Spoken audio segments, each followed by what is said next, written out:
tarde, seja bem-vindo ao canal Ano da Figueira. Se você não é inscrito, se inscreva, vai deixando seu like, seu comentário.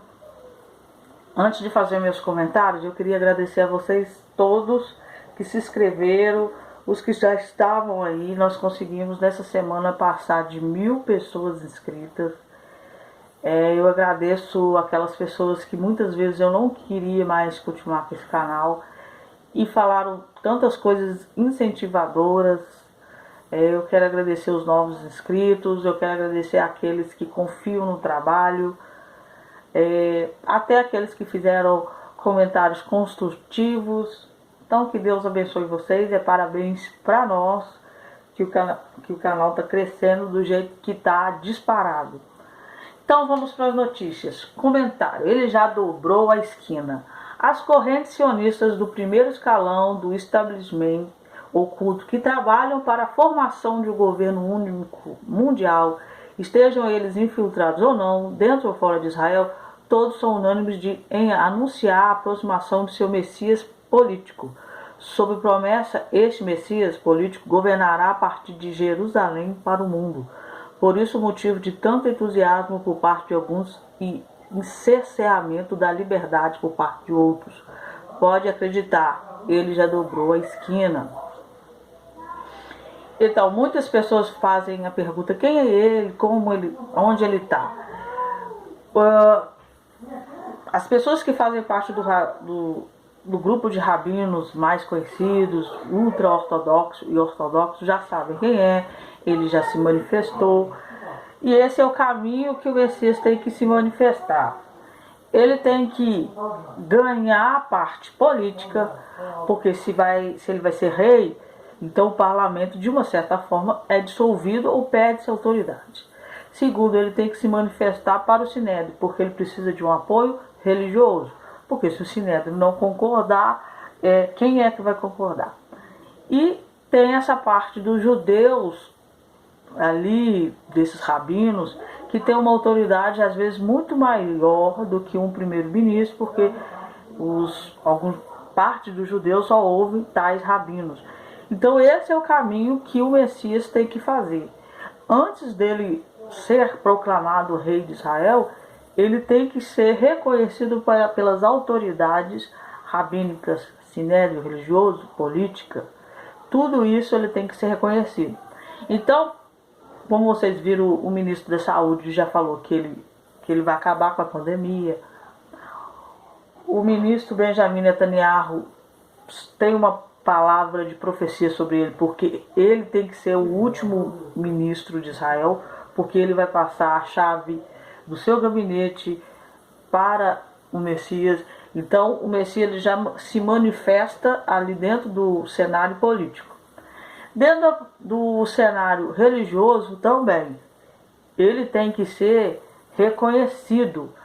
Ele não pode simplesmente chegar e falar: eu sou Messias. Ele tem que ser reconhecido pela parte religiosa e aí só depois ao povo.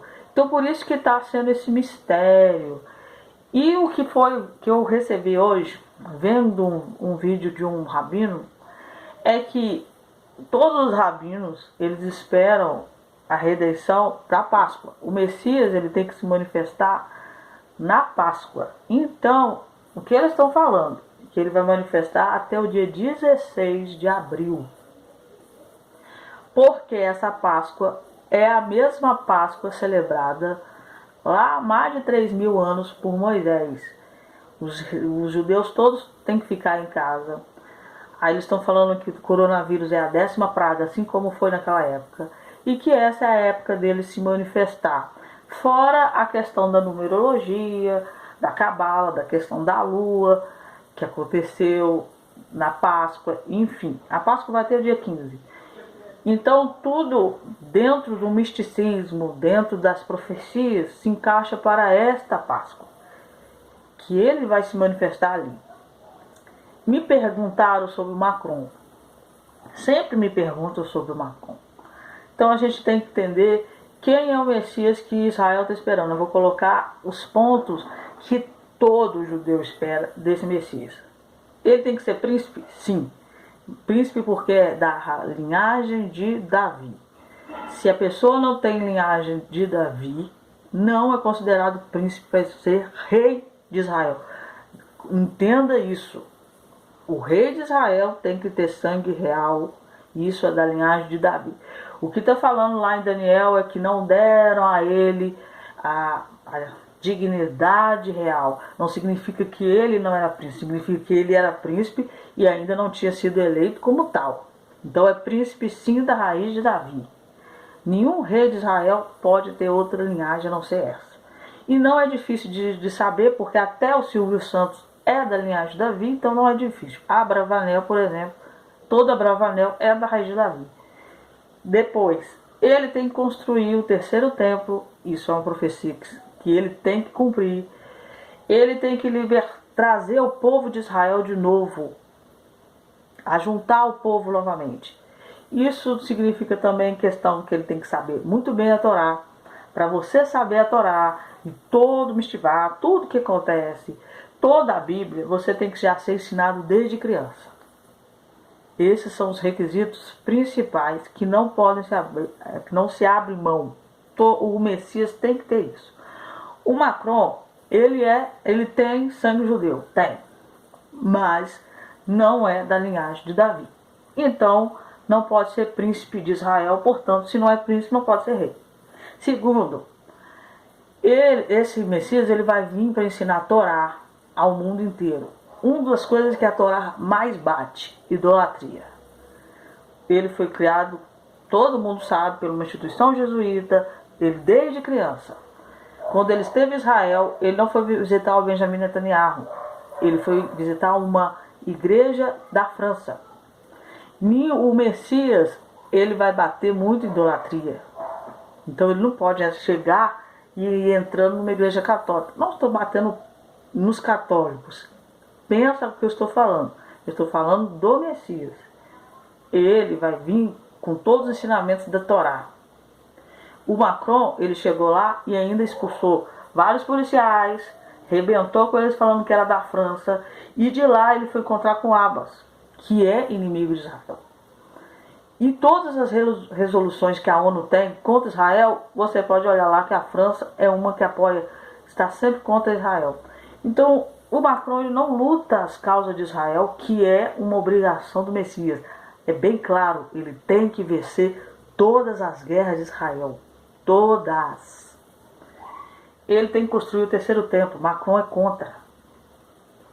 Ele é a favor do Abbas. Inclusive ele é contra esse tratado de paz do Trump. Porque o terceiro templo ali não pode ser construído porque isso infringe a lei e infringe o direito dos palestinos. Então se ele se infringe, então não pode ser construído o terceiro templo. Neste momento Macron ele não se aplica a nenhum requisito do Messias. A nenhum.